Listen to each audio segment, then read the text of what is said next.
So we're looking at the transaction price then. Remember, we put in the amount that we expect to receive. Don't include any VAT or anything. Always use the most likely amount and make sure that that amount is not highly probable to reverse. Now, once you've got that, you've also got to look for, is there any time value of money here? Is there a significant financing component?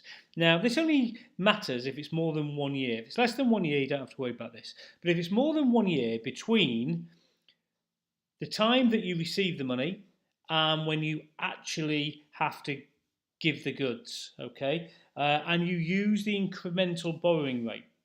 Sounds tricky. Let's have a look at an example. So the time value of money then, the idea is the revenue should reflect the cash selling price, okay? So we need to look to see if there's a significant financing component. How do you know if there's a significant financing component? There's a big difference between what you're promised to receive and what the cash selling price is now. Or the interest rates are big, or there's a big difference between when you receive the money and when you transfer the goods. So let me give you an example.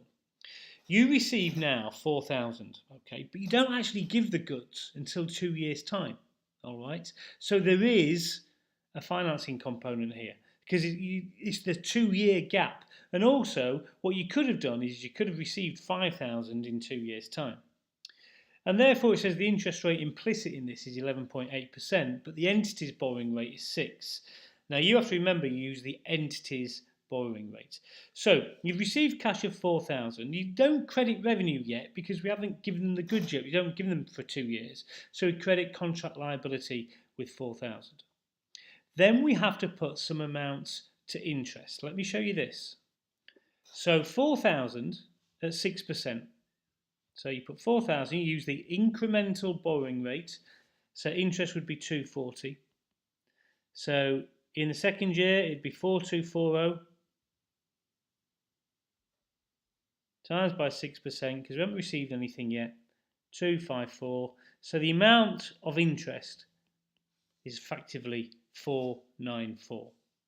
So we debit interest with 494. We credit our contract liability with that 494 over the 2 years, and then in 2 years' time we give them the goods and we say, right, get rid of that contract liability then that has built up to 4,494 and we credit revenue with that amount.